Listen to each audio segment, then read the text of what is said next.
Hey friends, if you wish to boost or increase Microsoft volume in Windows, then please watch this video. Now here's why this is even a video, because if you check the volume section here, this is the output volume, the volume on the speaker or the headphone. But what about the microphone? So it's easy. Right click on the start button and select settings from the menu. Go to the system tab on the list on the left hand side and select sound in the right pane. Scroll down to the input section, and here's how you can change the input volume or the Microsoft volume using this slider here.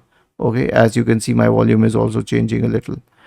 And other than that, you can scroll down, select more sound settings, go to recording, right click on the microphone, and select properties, go to levels, and you can change the microphone level from here, and both of them will be the same. If you change it from one location, it will change in the other location as well.